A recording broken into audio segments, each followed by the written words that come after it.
Vamos a entrar al plato fuerte, que es el así dice el Señor, y el encargado de la palabra en esta noche es nuestro querido pastor Ramón Icaza. Recíbalo con un fuerte aplauso.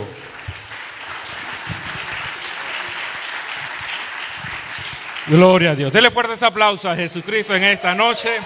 Él es digno de recibir toda la gloria, la honra y la alabanza. Póngase sobre sus pies en esta noche.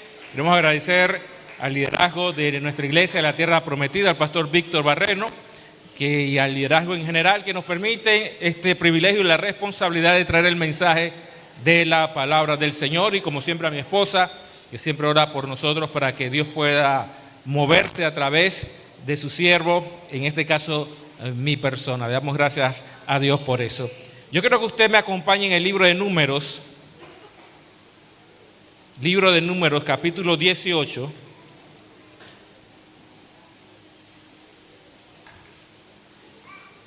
Y me reía y me gozaba con el hermano Bogar en la ofrenda, porque me dio el preámbulo, ya dio la introducción de parte del mensaje de esta noche. Dios no se equivoca, ¿cuántos lo creen? Número 18, versículo 21 en adelante. Dice así la palabra del Señor. He aquí, yo he dado a los hijos de Leví todos los diezmos en Israel por heredad, por su ministerio, por cuantos ellos sirven en el ministerio del tabernáculo de reunión. Y no se acercarán más los hijos de Israel al tabernáculo de reunión, para que no lleven pecado por el cual mueran. Mas los levitas harán el servicio del tabernáculo de reunión, y ellos llevarán su iniquidad, o sea, la iniquidad del pueblo, estatuto perpetuo para vuestras descendientes, y no poseerán heredad entre los hijos de Israel. Porque a los levitas he dado por heredad los diezmos de los hijos de Israel, que ofrecerán a Jehová en ofrenda, por lo cual les he dicho, entre los hijos de Israel no poseerán heredad. Padre, te damos gracias, Señor, en esta noche, porque tú eres un Dios bueno y para siempre es tu misericordia, Señor. Danos corazón entendido para comprender tu palabra, Señor. Y en el nombre de Jesús reprendemos todo espíritu contrario, Señor. Toda idea, todo pensamiento, toda actitud que no provenga de ti, Señor, la atamos y la echamos fuera en el nombre de Jesús, Señor. Y que tu nombre sea glorificado, Señor. Y que ilumines nuestra mente y nuestro corazón conforme a tu voluntad y lo que está revelado en tu palabra. En el nombre de Jesús te damos gracias, Señor. Amén y amén. Pueden tomar su asiento en esta noche. El título del mensaje es El diezmo y el abuso ministerial. Reiteramos el título, El diezmo y el abuso ministerial. Hoy usted lo ve en diferentes escenarios, el debate sobre si el diezmo es válido o no es válido, si el diezmo se debe ofrecer, si no se debe ofrecer, si el diezmo es del Antiguo Testamento o del Nuevo Testamento. Y en ese sentido, la iglesia, en vez de sentirse atacada, creo que debe hacerse un examen, un mea culpa. Y como iglesia, y cuando hablo iglesia, no hablo de la iglesia local, sino de la iglesia a nivel internacional, a nivel mundial, todos los que hemos nacido de nuevo, de por qué está aumentando ese ataque a la figura del diezmo. No podemos inmediatamente rasgarnos las vestiduras y decir que es el diablo o decir que no es así, cuando hay un trasfondo más profundo de esto. Y la razón por la cual se da esto es porque se han visto lastimosamente en algunos ministerios que tienen un impacto internacional, un movimiento o una administración no sana, no adecuada de las finanzas.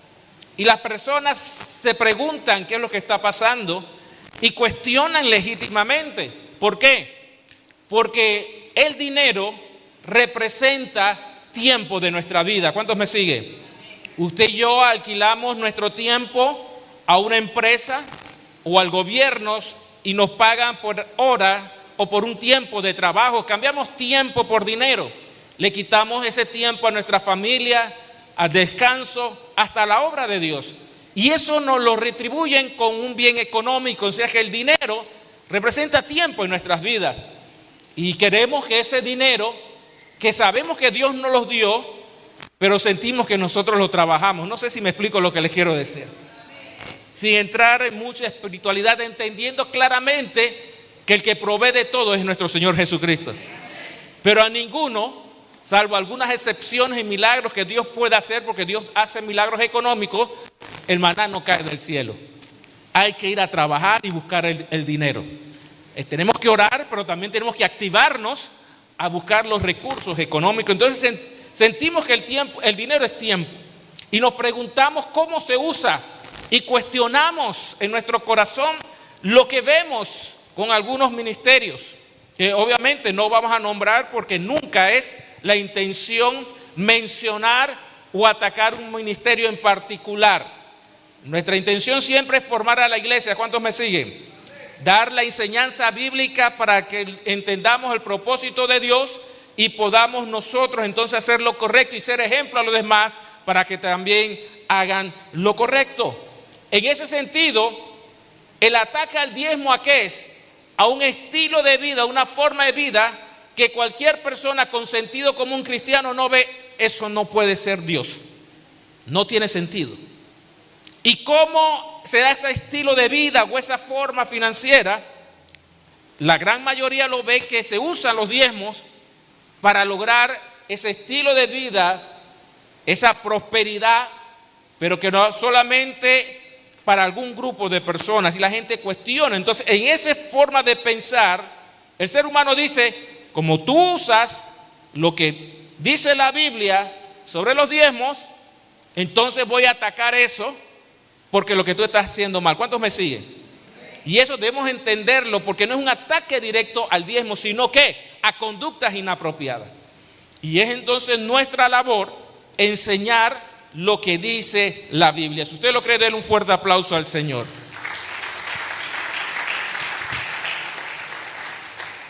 Y vamos a usar la Biblia, así que usted prepárese, saque su iPhone, su celular, su Biblia en línea, su Biblia, y a esos dedos y eso es para que usted en la noche, quizás viene del trabajo, no se canse, sino que usted esté ahí con la Biblia, abriéndola y cerrándola, moviendo el celular. Y así usted mueve el celular y no está viendo el WhatsApp ni está viendo otras cosas, sino que está buscando lo que dice la Escritura. La Biblia nos enseña, quizás usted no lo sabe, por lo menos 3 tipos de diezmos. Y hablo por lo menos. Y vamos a hablar un poquito de ellos. Y eso nos va a dar luces, nos va a dar comprensión del manejo del diezmo. El primero es el que acabamos de leer en Números 18, 21, 24, donde Dios establece claramente el concepto de que el ministro debe recibir un pago por la obra que está haciendo de parte de Dios. Y los versículos que leímos dice que Dios mismo estableció que los diezmos eran para los levitas, porque ellos eran los encargados de ministrar el tabernáculo de reunión y posteriormente el templo, junto con los sacerdotes. Entonces ellos recibían ese diezmo porque ellos no tenían un terreno propio, porque no recibían una heredad.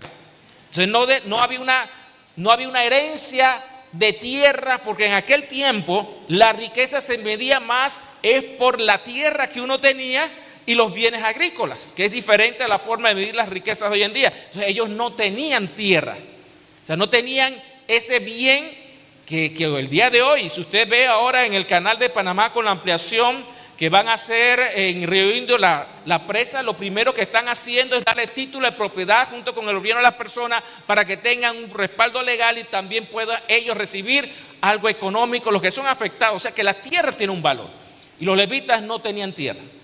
Entonces Dios dice, yo los voy a sustentar, porque ellos van a ministrar en el tabernáculo las ofrendas, las actividades que representan el perdón que yo voy a dar al pueblo de Israel a través de los sacrificios y los diferentes tipos de ofrendas. No vamos a entrar en eso en detalle, porque si no, aquí nos quedamos hasta la medianoche y hacemos una media vigilia de ofrendas, diezmo y todas estas cosas. Pero es el que conocemos más. Pero yo quiero que usted me acompañe un poquito más adelante en Deuteronomio capítulo 14. Deuteronomio capítulo 14. Y vamos a ver el segundo tipo de diezmo. Y dice la escritura de la siguiente manera. En Deuteronomio capítulo 14, versículo 22 al 27. Indefectiblemente, usted tradúzcalo, seguramente, sin ninguna duda, tienes que diezmar todo el producto del grano que rindiere tu campo cada año. Y mire lo que dice el versículo 23 de ese diezmo, que es otro tipo de diezmo. Y comerás, o sea, el que lleva el diezmo, comerás delante de Jehová tu Dios en el lugar que él escogiere. El lugar que él escogió fue Jerusalén, para poner allí su nombre. Y el diezmo de tu grano, de tu vino, de tu aceite y las primicias de tus manadas y de tus ganados, para que aprendas a temer a Jehová tu Dios todos los días. Y si el camino fuere tan largo que no puedes llevarlo, porque eran un diezmo de granos, de animales, etcétera, por estar lejos de ti del lugar que Jehová tu Dios hubiera escogido para poner en él su nombre, cuando Jehová tu Dios te bendijere, entonces lo venderás, guardarás el dinero en tu mano y vendrás al lugar que Jehová tu Dios escogiere, que ya mencionamos, Jerusalén, donde se construyó el templo, y darás el dinero por todo, o sea, comprarás lo que desees, vacas, ovejas, vino, sidra o cualquier cosa que tú deseares. ¿Y qué dice? Comerás allí delante de Jehová tu Dios y te alegrarás tú. ¿Y quién más? Y tu familia. Y añade, y no desampararás al levita que habitar en tus poblaciones, porque no tiene parte ni heredad contigo. Miren qué interesante este diezmo. Y tenemos que visualizar lo que estaba ocurriendo. Este diezmo es diferente del que se daba a los levitas. Los levitas se les daba su diezmo puntualmente para que puedan sobrevivir, pero habla de un diezmo donde las familias llegaban, y eso pues, en otro momento lo ampliamos, pero por razones de tiempo vamos a ir avanzando. Se llevaba en las fiestas más importantes del año, la Pascua, Pentecostés, la de los tabernáculos. Entonces las personas llevaban su diezmo al lugar donde Dios había escogido, y ahí había una coinonía en la comida. Compartían juntos.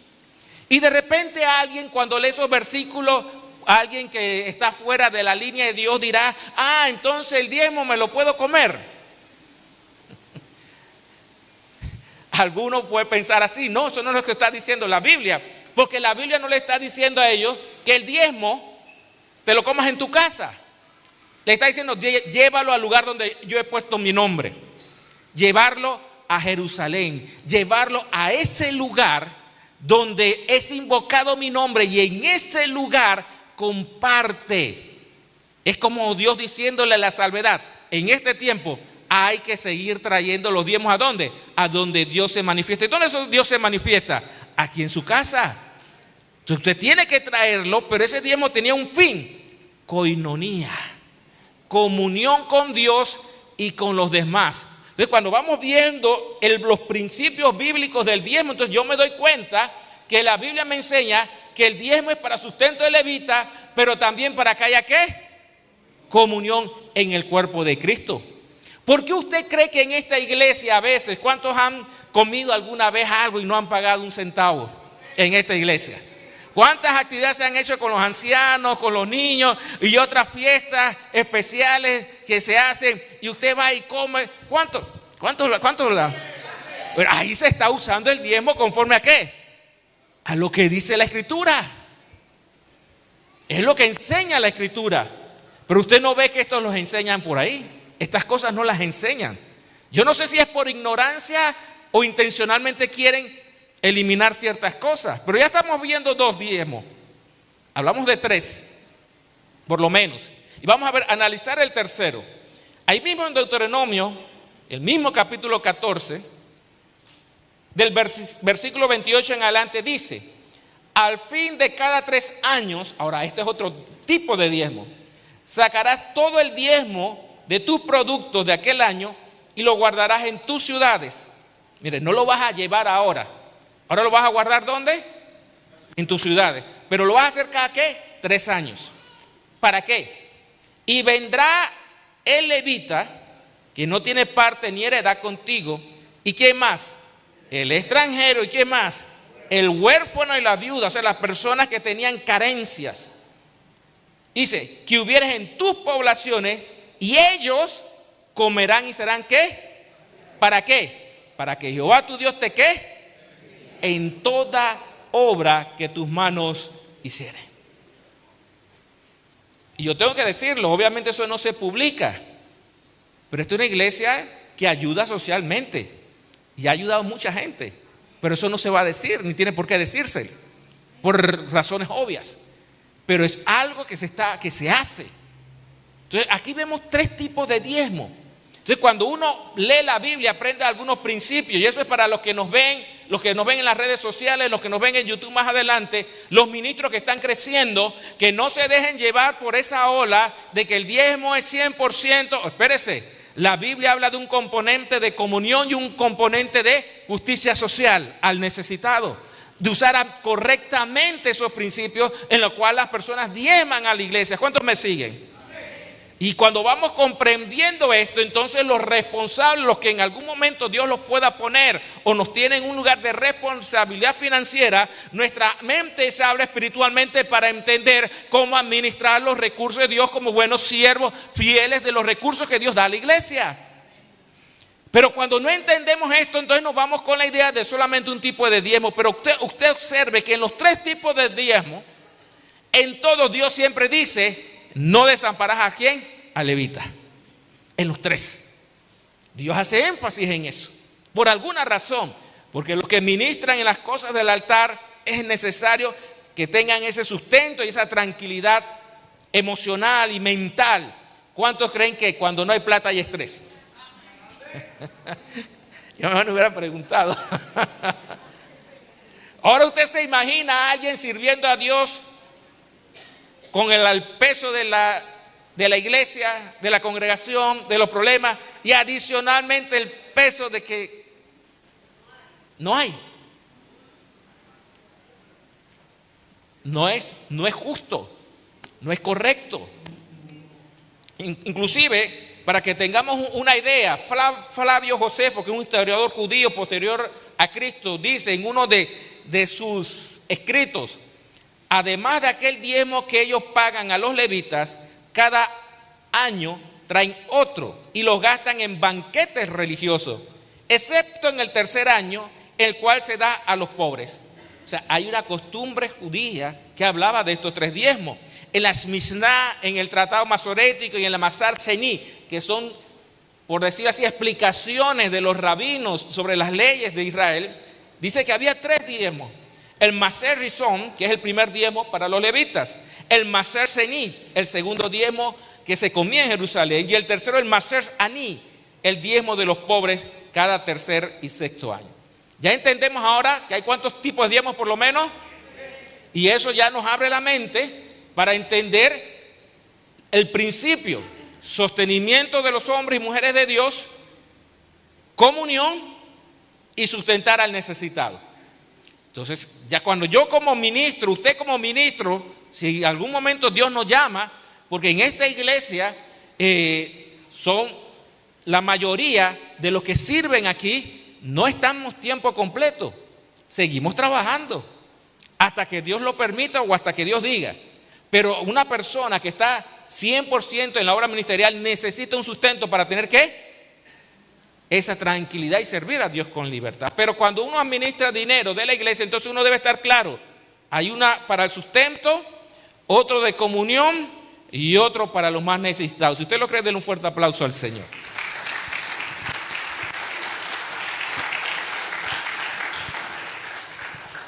Entendiendo un poquito, porque podemos ampliar muchísimo sobre los diezmos, cosas que no se enseñan, no se explican.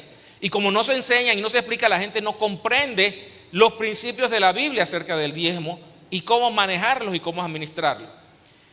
Y entramos en el segundo punto, que es el abuso ¿qué? Ministerial. ¿Por qué surge ese abuso ministerial? Y mucho surge en el capítulo, lo que leímos en Números, capítulo 18, y lo leemos de nuevo, del 21 en adelante.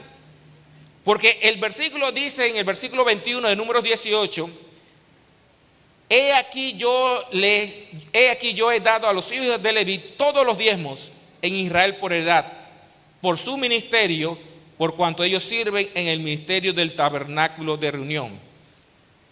Y dice el 24, porque a los levitas he dado por heredad los diezmos de los hijos de Israel que ofrecerán a Jehová en ofrenda, por lo cual he dicho, entre los hijos de Israel no poseerán heredad. Entonces vemos versículos como este que dicen que los diezmos son ¿de quién?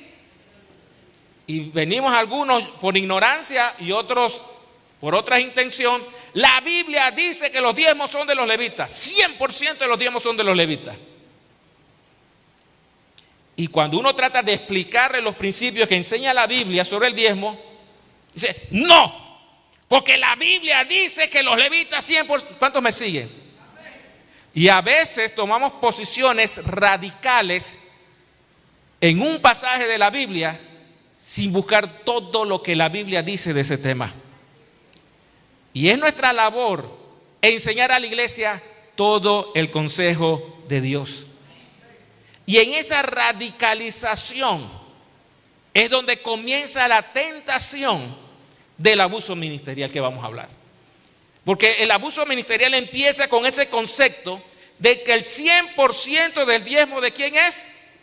Del ministro. Y cuando llega a la mano del ministro, como eso es mío, yo hago como a mí me dé. No, yo no lo dije, ustedes fueron los que lo dijeron. Pero es porque hay un concepto equivocado, porque no le estamos enseñando a la gente lo que la Biblia dice. Mire lo que dice el apóstol Pablo, el ejemplo. 1 Corintios capítulo 9, vamos a ver el ejemplo del apóstol Pablo. 1 Corintios capítulo 9. Dice de la siguiente manera, mire, yo sé que hoy es viernes de avivamiento, pero hay cosas que tenemos que hablar y que tenemos que instruir a la iglesia. Para que la iglesia en este debate que sí, que no, que esto, que aquello, sepamos bien las cosas. 1 Corintios capítulo 9, versículo 13 dice de la siguiente manera, el apóstol Pablo, no sabéis, recuerde Pablo le está hablando a unos gentiles que no son judíos, y en ese tiempo todavía el templo de Jerusalén existía, no había sido destruido, y se hacían sacrificios de animales, a pesar de que Cristo ya había muerto y resucitado, eso se continuaba. ¿No sabéis que los que trabajan en las cosas sagradas, y a eso se refiere el apóstol Pablo, de lo que ocurría en el templo de Jerusalén, comen del templo, conforme a lo que Dios había establecido de las ofrendas, de los holocaustos, de los diferentes tipos de ofrendas, y que los que sirven al altar del altar participan? Así también ordenó al Señor a los que anuncian el Evangelio. ¿Qué dice? ¿Qué dice el versículo?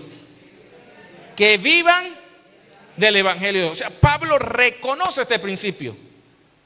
Entonces, cuando alguien le dice a un inconverso o a un cristiano un poquito desubicado, pero es que la Biblia dice que los hombres de Dios vivan del Evangelio, entonces ¿qué le dicen? ¿Que son unos qué? Ustedes saben mucho. Ustedes saben mucho. Le dicen que son unos vividores. Pero sacamos el pasaje que vivan del Evangelio. Y venimos los que de repente no conocemos los detalles de la Biblia. Y por eso alguien dice, y por eso ocurren cosas en algunas iglesias. No, yo te aconsejé, yo te orienté, yo oré por ti, yo estoy ministrando, yo estoy tiempo completo. Así que ahora el diezmo me lo das ¿quién? Y comienzan esas distorsiones. Porque los diezmos se dan en la iglesia. No deje que nadie venga por ahí a quitarle el diezmo y que personalmente los diezmos se traen al alfolí, a la casa de Dios. Denle un fuerte aplauso al Señor. No sea ingenuo. No sea ingenuo. Y se basan en estos versículos. Pero mire lo que dice el mismo capítulo 9, el versículo 12. Si otros participan de este derecho que reconoce Pablo sobre vosotros, ¿cuánto más yo, decía Pablo, nosotros, que fundamos la iglesia, que luchamos más de un año ahí con ustedes para fundamentar la iglesia de Cristo? Pero mira lo que dice, pero no hemos usado de este derecho, sino que lo soportamos todo por no poner ningún obstáculo al evangelio de Cristo. Quiere decir que cuando hay abuso del derecho, se pone obstáculo al evangelio. Por eso es que muchas almas están ahí tratando de convertirse y no las dejamos convertirse porque hemos abusado del derecho que está en la Biblia. Y por eso muchos cristianos se apartan por el abuso ministerial, porque en su mente comienzan a cuestionar algo que es obvio, que es normal, que es correcto. Y lo que hacemos es atacarlo. No es que tú estás atacando los diezmos. No están atacando los diezmos. Están atacando una conducta que el sentido común y sobre todo la Biblia nos dice que es incorrecta. Por eso dice Pablo, yo tengo que tener prudencia en el manejo. Porque como me manejo económicamente, puedo ser un obstáculo para que las almas sean ganadas para el Señor. Y un alma vale más que todo el oro del mundo. Entonces yo tengo que tener la prudencia en Dios de cómo manejo las finanzas, los recursos que Dios ha dado, para no ser obstáculo y tropiezo. ¿Cuántos ustedes, nosotros, hemos confrontado personas que lo primero que dicen, eso mismo, yo ni les pregunto porque ustedes ya saben la respuesta? Porque lo han vivido. ¿Y qué le decimos nosotros? No, es que la Biblia dice que los que vivan, los predican el evangelio, vivan el evangelio. Entonces, ¿qué dicen? ¿Que ellos son unos qué? Lo hemos enfrentado. Pero ahora vamos a ir enseñando paso a paso esos errores. Primero, ¿por qué se da eso? Porque no estamos enseñando a los ministros a ser prudentes en el manejo de la finanza. Y que el alma es importante. Entonces yo tengo que saber si este paso que voy a dar, aunque tenga el derecho, va a obstaculizar o va a provocar que sea difamado el evangelio. Yo me tengo que abstener. Por amor a las almas. Eso es lo que está diciendo el apóstol Pablo. Y más adelante nos dice, ahí mismo, el versículo 15. Pero yo de nada de esto me aprovecho. O sea, quiere decir que hay gente que sí se aprovecha. Ni tampoco he escrito esto para que se haga así conmigo, aunque tengo el derecho, porque prefiero morir antes que nadie desvanezca mi gloria. Mira la actitud de Pablo. Esa es la actitud que debemos desarrollar todos los hombres y las mujeres de Dios que quieran servir a Dios. Esa es la actitud correcta. Pero acompáñeme a un pasaje muy fuerte en 2 Corintios, capítulo 2. Bueno, allá ese reloj no se mueve, así que yo sigo.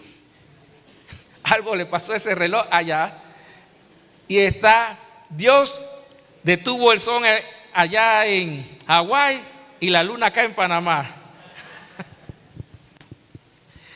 2 Corintios, capítulo 2, versículo 17, mire lo que dice.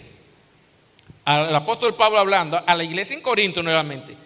Pues no somos como muchos que medran falsificando la palabra de Dios, sino con sinceridad, como de parte de Dios y delante de Dios, hablamos en Cristo. Y usted lo lee rapidito y se le pasa una palabra bien interesante que hay ahí. Y esa palabra, ayúdeme usted a buscar una palabra que quizás no es común. Usted búsquela ahí, porque a veces leemos la Biblia y pasamos rápidamente y no vemos esos detalles. Pero hay una palabrita poco común en la Escritura, y esa palabrita es medran. Entonces la pregunta, como tenemos teléfonos celulares conectados a todas las redes, a todas las cosas, entonces usemos inteligentemente el teléfono inteligente que Dios nos ha permitido dar. No puede ser que el teléfono inteligente sea más inteligente que nosotros. ¿Cuántos me siguen? Gracias, Euclides, ya me sentía solo. Medran. Busca el significado. ¿Qué significa medran? Medran viene del verbo medrar. ¿Qué significa? Mejorar la fortuna, aumentando los bienes, reputación, etcétera, cuando se hace con artimañas o aprovechándose de las circunstancias. Entonces dice Pablo que en ese tiempo, ahora no, en ese tiempo, dice Pablo, pues no somos como pocos. ¿Es lo que dice la Escritura? Como muchos. Mira lo que dice. Pues no somos como muchos. O sea que en ese tiempo ya había muchos. ¿Qué hacían qué? Medran. Quieren mejorar su prestigio, su reputación o su estabilidad económica. ¿Cómo? Falsificando la palabra de Dios. Entonces cuando uno lee estas cosas, uno comienza a asustarse. Porque si en el tiempo de Pablo había muchos, donde estaban los apóstoles y las manifestaciones que tenían los apóstoles y estaba ahí cerquita, esa cosa era terrible en el tiempo del primer siglo. ¿Cuánto más ahora? Entonces uno se pregunta, ¿será que no estamos leyendo la Biblia? Y lo que me preocupa a mí es que nueva generación de jóvenes, y cuando hablo de jóvenes no es en edad, sino en el tiempo del Evangelio, están siguiendo ese mismo estilo porque nadie les está enseñando lo que dice la Biblia. Tenemos que enseñarles lo que dice la Biblia. ¿Para qué? Proteger a los nuevos ministerios, para blindar a los nuevos ministerios de que sean hombres y mujeres conforme a la Escritura. Y yo quiero decirle que usted es parte de eso. Si usted lo cree, denle un fuerte aplauso al Señor. Tenemos que proteger a los nuevos ministerios. Tenemos que enseñarle lo que la Biblia dice, no la opinión de algunas personas que medran la palabra. Entonces la gente dice, wow, mira el ministro tal, cómo Dios lo usa y mira cómo le está yendo bien. Entonces imitan ese estilo de evangelio que no está alineado 100% con la Escritura. Porque no hay nadie que les quiera enseñar la verdad o se atreva a decirles la verdad, decirles las cosas con amor, con paciencia, no para criticar y condenar, sino en el amor de Dios de levantarte y sacarte y ponerte en una posición bíblica sanamente para que Dios te use conforme al llamado que Dios dio para tu vida. Y al final de esa obra ministerial, pues Dios te puede decir, buen siervo y fiel, sobre poco me has sido fiel, sobre mucho te pondré. Pero hay que enseñarle a la gente. Hay que enseñarle en medio de todas estas cosas que ocurren. Y acompáñenme a 2 de Pedro.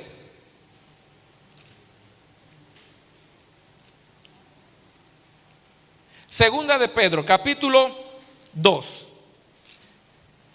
Por ahí escuché una voz que más o menos dijo de esto que vamos a hablar ahí entre ustedes, porque yo sé que mientras uno va hablando, el Espíritu Santo nos habla. ¿Cuántos lo creen? Segunda de Pedro, capítulo 2.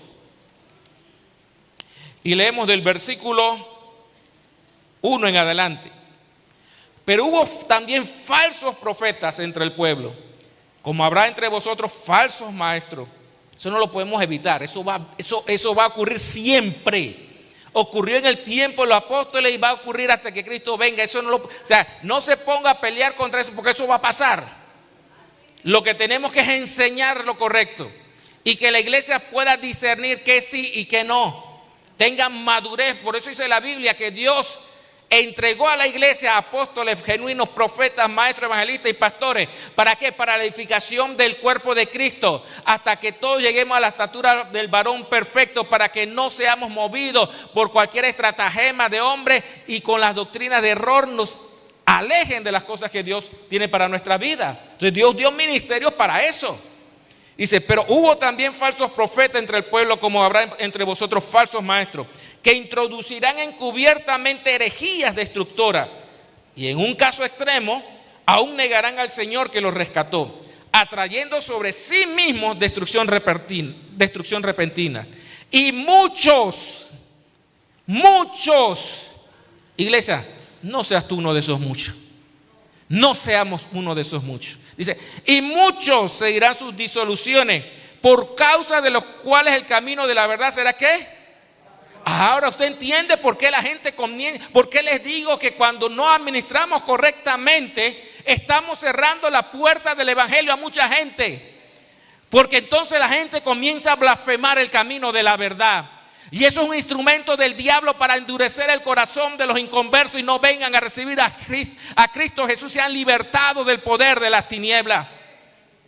Y la iglesia tiene que estar clara, esto no es relajo, porque estamos cerrando la puerta a mucha gente de ser salva por no tener una conducta correcta en las finanzas de muchos ministros. Y cristianos que incluso se van para el mundo cuando ven situaciones de este tipo. Dios va a llamar a cuentas. Créanme, Dios va a llamar a cuentas en su momento y en la forma que Él decida. No en el momento nuestro como nosotros queramos, porque Él es soberano y Él hace como Él quiere y en el momento que Él quiere. Y dice, y muchos seguirán sus disoluciones, por causa de los cuales el camino y la verdad será blasfemado. Y por la que avaricia, esas personas harán mercadería. Entonces cuando yo leo esto, harán mercadería, yo veo mucho. Mire, yo estudié en la universidad Relaciones Públicas. Y una de las cosas que nos enseñan todo lo que es el mercado, lo que es comunicación, mercadotecnia, lo que es trabajar con los medios, lo que es la opinión pública, la opinión privada, cómo trabajar con esas cosas. Y aparte de otros seminarios, otras cosas que he tenido secularmente. Entonces uno aprende esas cosas. Y yo veo mucha mercadotecnia en las iglesias. Muchas cosas, ¿para qué? Para dirigir y vender el evangelio como si fuera un producto de consumo.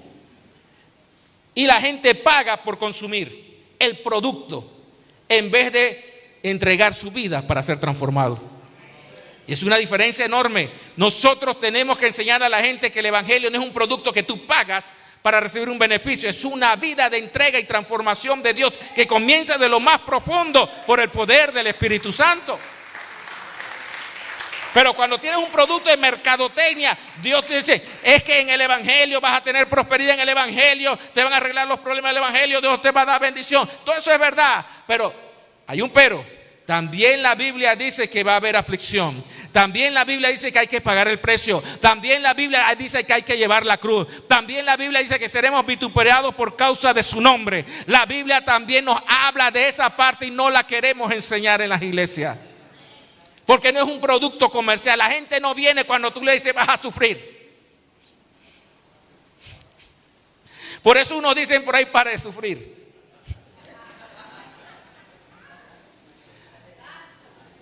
No, acá también se sufre. Créame. Pero todo lo puedo en Cristo que me fortalece. Y en Cristo somos más que vencedores. O sea, la Biblia nos habla de estas cosas. Y yo mejor vuelvo acá porque después me voy por otro mensaje. Entonces, dice, harán mercadería de vosotros con palabras fingidas. Sobre los tales ya de largo tiempo la condenación no se tarda y su perdición no se duerme. Su condenación no se tarda y su perdición no se duerme. Eso asusta. A mí me asusta. Quiere decir que yo como ministro, si yo comienzo a desviarme y comienzo a usar estas estrategias que las sé y las conozco y sé cómo moverlas, y mercadear el evangelio como un producto de consumo y de masas para mejorar mi situación, la Biblia me dice a mí que yo, Ramón y Casa, si voy por esa línea, la condenación no se tardará en mi vida y mi perdición no se va a dormir. Entonces yo tengo que alinearme. Los ministros tenemos que alinearnos. Por eso Pablo, mire la sabiduría que Dios le dio a Pablo, para guardar su corazón. ¿Qué hizo? Vamos a Hechos capítulo 20. Hechos capítulo 20. ¿Sigo? ¿O podemos hacer?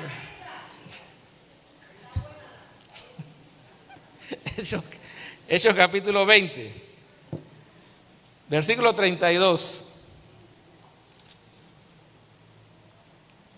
Pablo se está despidiendo de los pastores, de los ancianos, de las iglesias de la región de Éfeso.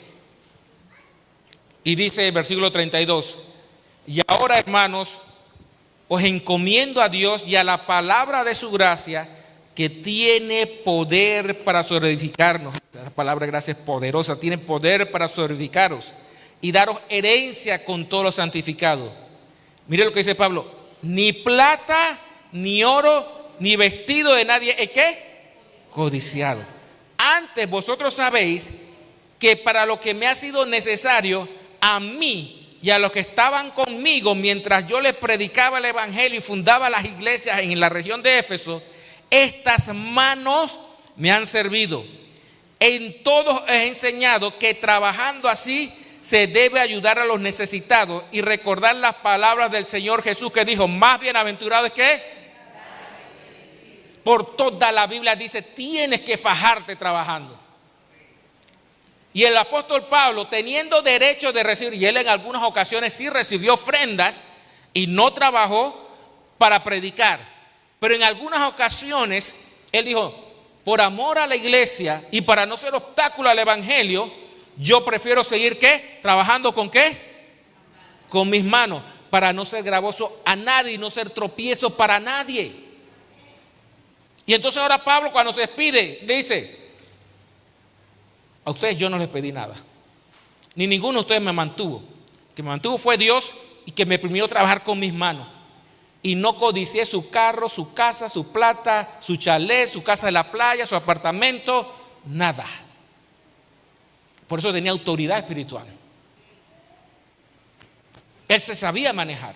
No siempre fue así en todas las iglesias. Vuelvo y repito, hay veces que le mandaban ofrenda a Pablo y Pablo iba con todo, como se dice, a predicar. Pero él sabía que había momentos que era necesario por amor a las almas. Y esa misma idea nos vemos en 1 Tesalonicenses. 1 Tesalonicenses. ¿Significa que está mal que un ministro esté de tiempo completo en la obra de Dios? No, no está mal. Entendamos eso. Si un ministro puede estar tiempo completo en la obra de Dios y la iglesia respaldarlo, mejor. Pero también Pablo nos enseña que hay momentos y hay situaciones que tú tienes como ministro tomar decisiones. Mire, a los ministros de diferentes iglesias y diferentes circunstancias, alguien puede acercarnos y darnos una ofrenda, ¿sí o no? De X cantidad, desde $1 hasta cientos o miles de dólares, dependiendo de la gracia que Dios haya puesto en cada uno. Lo que está diciendo Pablo, que en esos momentos tengamos el discernimiento espiritual y el tacto para discernir qué Dios quiere que yo haga con eso. Porque aunque yo tenga ese derecho, le sigue perteneciendo a Dios. Y yo tengo que dejar que Dios me guíe. Habrá momentos que Dios me dice: úsala y disfruta y sal con tu familia. En otro momento Dios te va a decir: entrégala. Y uno tiene que tener esa capacidad, de esa sensibilidad espiritual de cada momento. Yo le he puesto 3 pasajes donde el profeta Elías rechazó la ofrenda. ¿Cuántos recuerdan el pasaje? Cuando vino Naamán. ¿Quién fue? A ver, ¿quién me ayuda?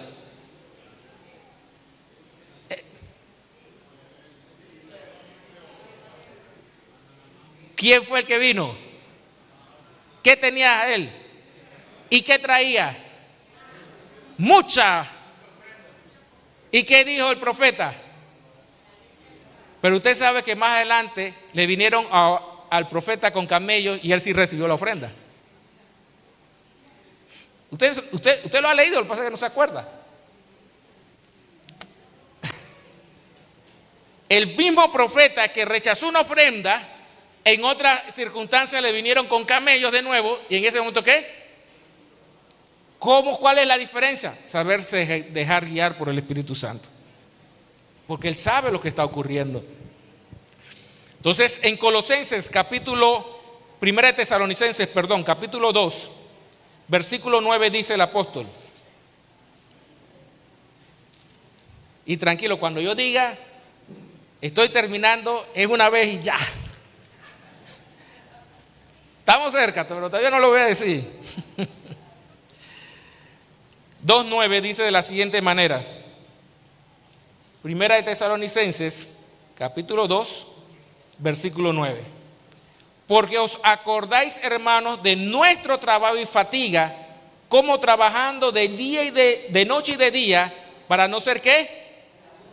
A ninguno de vosotros os predicamos ¿qué cosa? Mire, siempre la actitud es: no quiero ser tropiezo, no quiero ser gravoso, no quiero ser un obstáculo para que las almas se salven. No quiero que Satanás use una mentira, aunque yo tenga ese derecho, para dañar los corazones de los hermanos y que la gente no se salve. Esa era la actitud que tenía el apóstol Pablo, y por eso lo hacía, aunque tenía el derecho. Y mire lo que dice más adelante, el versículo 11. Así como también sabéis de qué modo, como el Padre a sus hijos, exhortamos y consolamos a cada uno de vosotros, y os encargamos que anduviesen como es digno de Dios, que os llamó a su reino y gloria. Hablaba de hablar dignamente el apóstol Pablo, que es importante que nosotros entendamos ese concepto, ese principio. Segunda de Tesalonicenses, un poquito más adelante, capítulo 3. Este versículo ustedes lo han leído muchas veces. Capítulo 3, versículo 7 en adelante. Porque vosotros mismos sabéis de qué manera debéis imitarnos, decía el apóstol, pues nosotros no anduvimos desordenadamente entre vosotros, ni comimos, ¿qué dice ahí?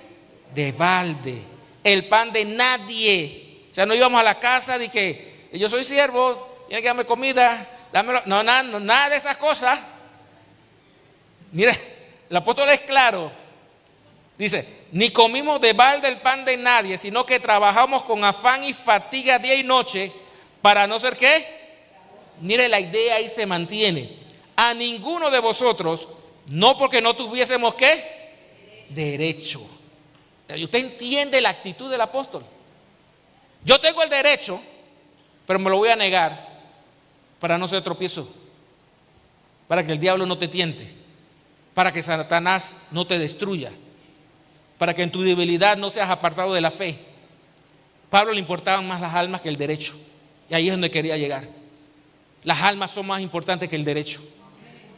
Y si en algún momento nuestro derecho es tropezadero para alguien, debemos dejarnos guiar por Dios y negarnos a ese derecho con tal de ganar a alguien para Cristo. No porque no tuviésemos derecho, sino para darnos nosotros mismos un ejemplo para que nos imitéis. Porque también cuando estábamos con vosotros ordenamos esto: si alguno no quiere trabajar, tampoco coma. Es lo dice. Y ahora sí, estamos terminando. Lucas capítulo 12.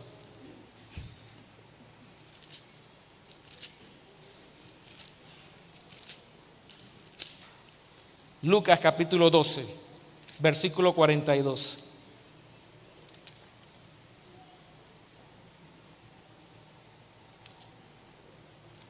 Dice de la siguiente manera: y dijo el Señor, ¿quién es el mayordomo fiel y prudente, al cual su Señor pondrá sobre su casa para que a tiempo les dé su ración? Bienaventurado aquel siervo al cual cuando su Señor venga le haya haciendo así. En verdad os digo que le pondrá sobre todos sus bienes.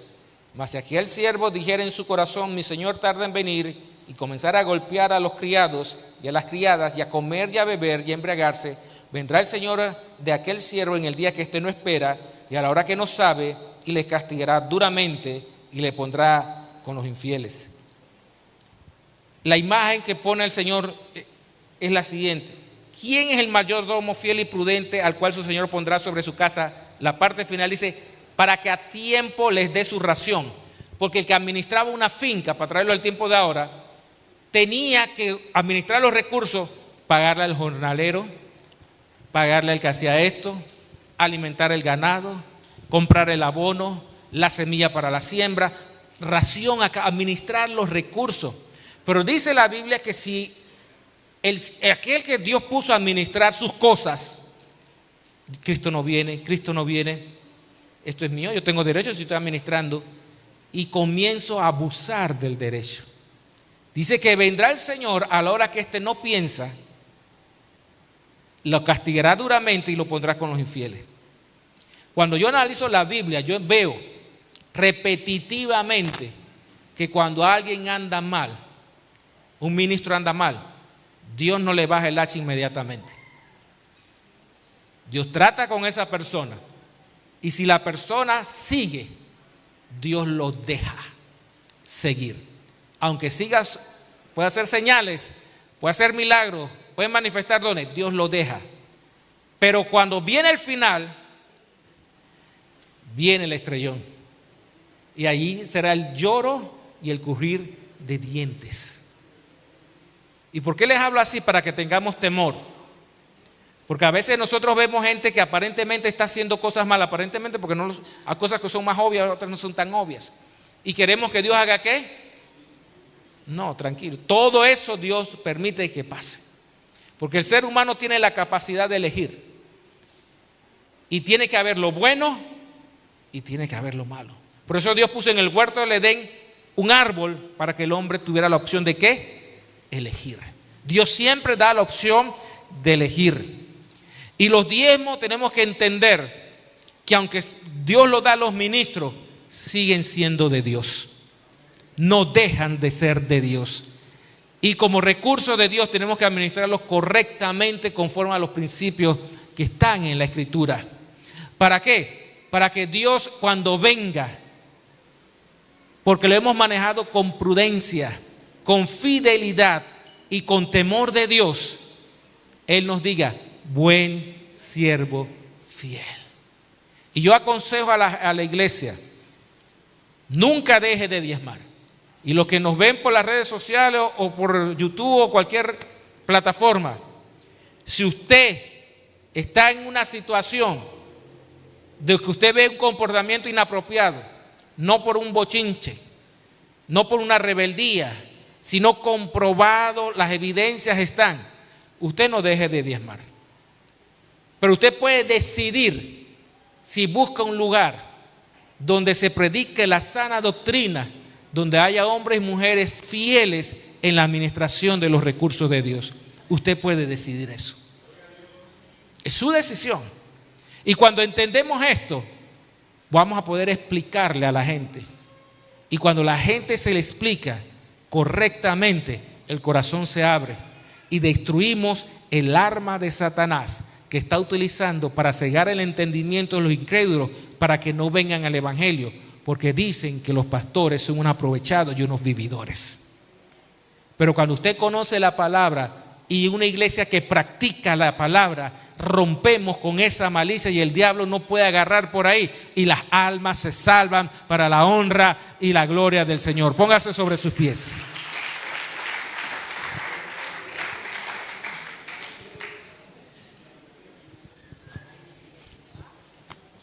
Vamos a hacer dos llamados. El primero,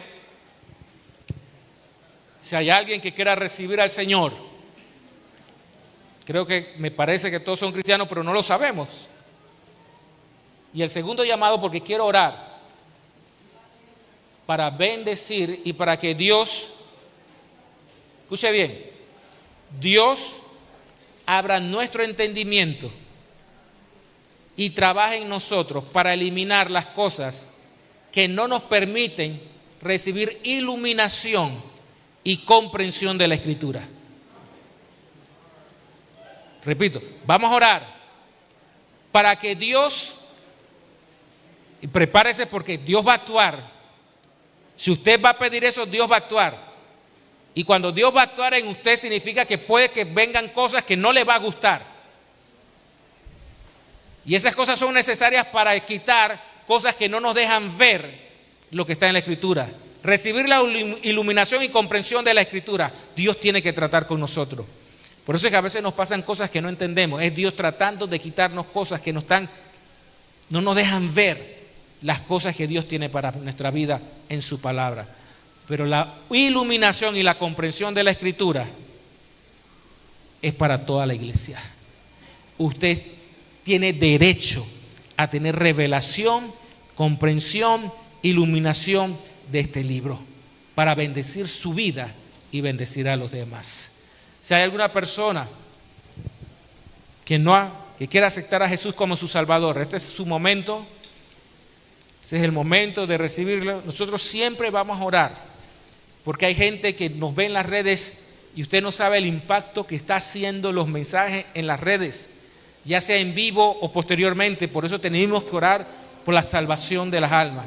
Pero si hay alguna persona en esta noche que no ha recibido al Señor Jesús como su Salvador, es su momento para venir a los pies de Cristo y recibirlo. O si usted se apartó del Señor y quiere retornar a ese compromiso con Dios, también es el momento para pasar adelante y públicamente decir: Señor, yo quiero reconciliarme contigo porque me aparté, dudé de ti, dejé que Satanás dañara mi corazón y me aparté de tus caminos.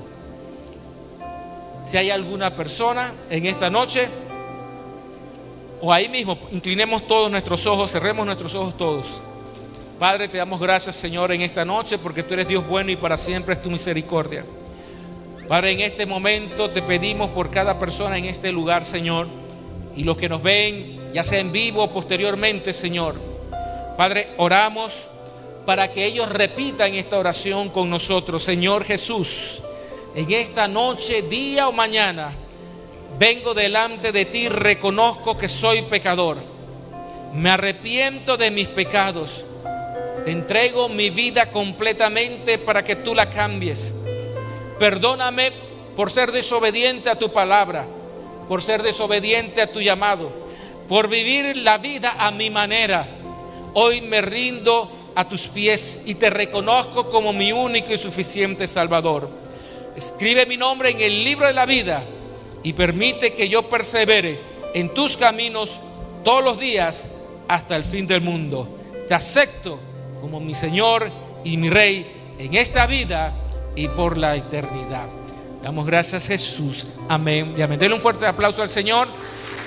Y vamos a orar para que Dios dé comprensión, abra el entendimiento, dé iluminación de la palabra y ponga, mire, yo no sé todo, créame, yo no sé todo. Y yo tengo una actitud de aprendizaje, créame. ¿Cómo uno aprende? Con una actitud, un corazón dispuesto a aprender. Y yo aprendo, ustedes no tienen idea de ustedes. Ustedes no se dan cuenta, pero muchos de ustedes me han enseñado muchas cosas en esta iglesia y no lo saben.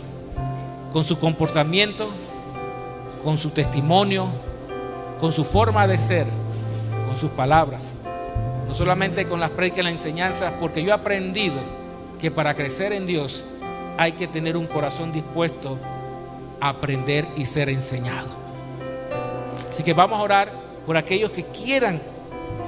Señor, yo quiero que tú abras mi mente y mi corazón para recibir iluminación de la palabra. Pase adelante y los músicos nos ayudan.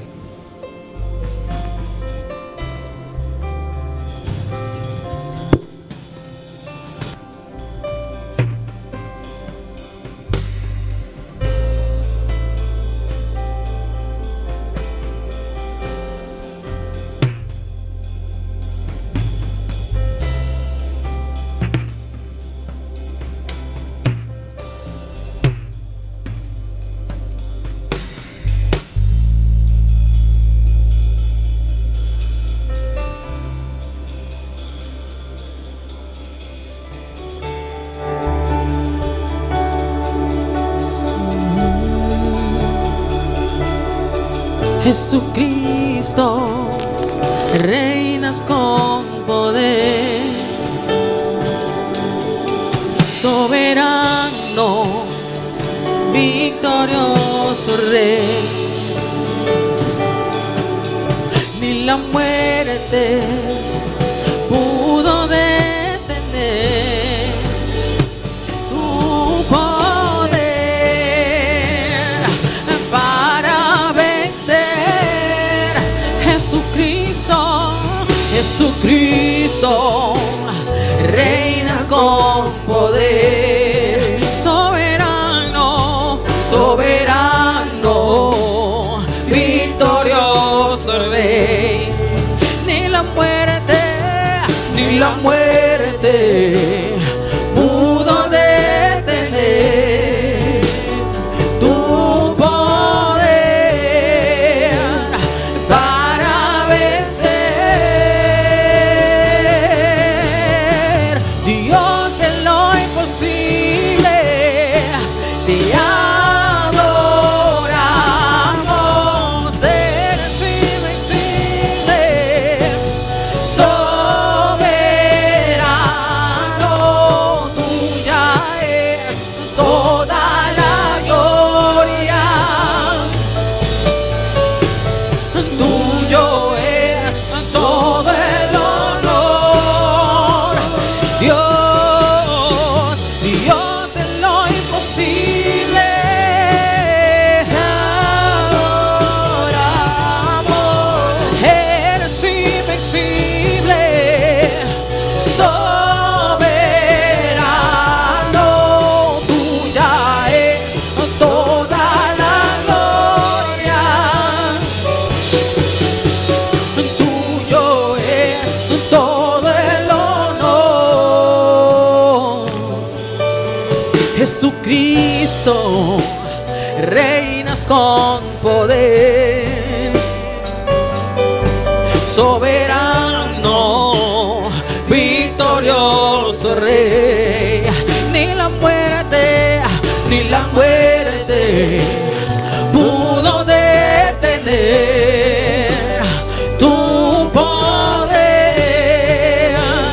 para vencer. Dios de lo imposible, te adoramos.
ese fuego. Yo necesito de ese fuego. Yo necesito de ese fuego. Yo necesito de ese fuego. Yo necesito de eso. Yo necesito de ese fuego. Yo necesito de ese fuego. Y si no hubiera sido por el fuego, ¿dónde yo estaría? Y si no hubiera sido por el fuego que en mi alma ardía, y si no hubiera sido por el fuego, ¿dónde yo estaría? Y si no hubiera sido por el fuego que en mi alma ardía, yo necesito de ese fuego. Yo necesito